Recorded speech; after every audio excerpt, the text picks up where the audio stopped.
There is no perfect setup. I cannot stress that enough. There just is no perfect setup. Every camera has flaws. Every lens has flaws. They have strengths, they have weaknesses, just like everything.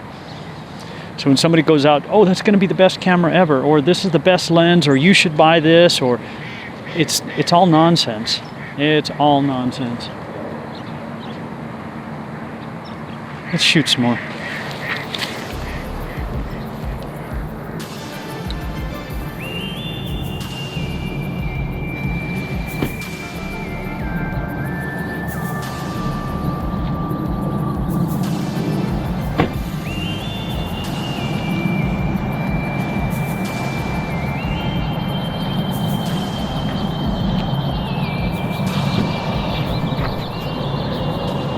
That's what you call a sunrise. Love it. Let's go shoot some photos. It's cold out here.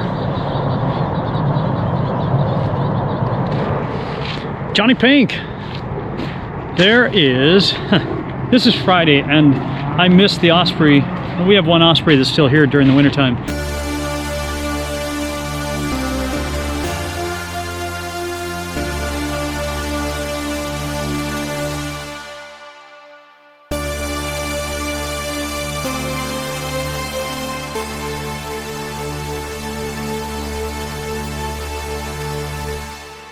I missed it diving. It's down that way somewhere, and that's okay, but I've been shooting the hummingbirds.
I love shooting hummingbirds, so I'm gonna try and keep it really short.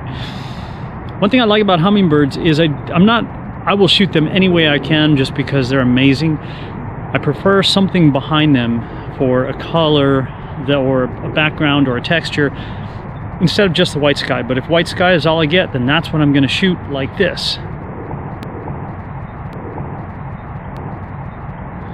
I got video going too.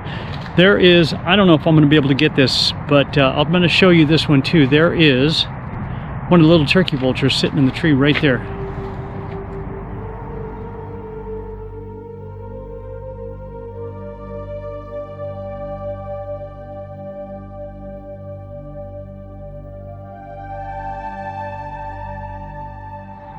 The sun is in the really wrong place, kind of like buying really wrong price stuff. I mean, I'm sorry, it's called really right stuff, just really wrong price. Anyway, that's another tangent that I'm not going to go off on right now. Nope, no matter where I go, I'm in a bad place for the light and the trees. Let's see if I can get his head with something off. Let's take a look at this shot right here, see if it's worth even keeping.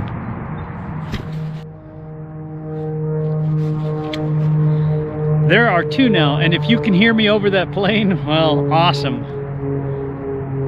Today I'm shooting in 3D tracking, so the eye tracking is catching the birds I'm shooting everything that way. My favorite is actually single point. I'm old school. I like to direct it to where it's going to go. But today, I'm letting the camera decide that, using the eye track, and it does a really good job. It really, really does. As I use the Z9 more and more, and as I said, today I'm relying only on the eye focus tracking. It seems to recognize, even with all the current firmware updates, it recognizes the body more so than it does the eyes, whereas with the Canon, both of the Canons, it just locks right onto the eyeball. This one seems to jump between the body, and I won't know until I get home and actually look at it.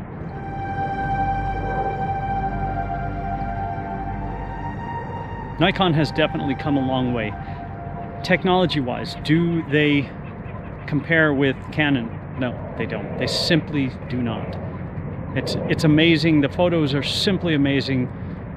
Video, it's good. It's not Canon. It's just simply not. And those that shoot Nikon and think that you're getting what Canon offers, you don't. I love this camera. It is awesome. I'm going to continue to use the crap out of it. If I'm going to do something where I need eye focus tracking, I'm going to grab a Canon. Even the R5 is still beyond what the Z9 does. This is an amazing camera, and I'm glad I own it. It's a stills camera that kind of tries to do video as well. JonnyPink, I know I'm sounding like a downer on this camera, and I'm not. It's just the technology. If you're looking for technology to shoot video, amazing eye focus, then I would look at either a Sony or a Canon. I would personally go with the Canon. But if you want an amazing camera with amazing clarity, this Z9 is the way to go. Excuse me, Z9 is the way to go. I'll probably go back to single point focus because I can direct and move my point around to get what I want. That's it. JonnyPink, man, you guys have a fantastic day out there. Whatever it is you're going to do, I appreciate you watching. I appreciate you letting me share with you. Have a fantastic day. We'll see you out there. Kind of quiet today. Oh, and I never did find the Osprey either.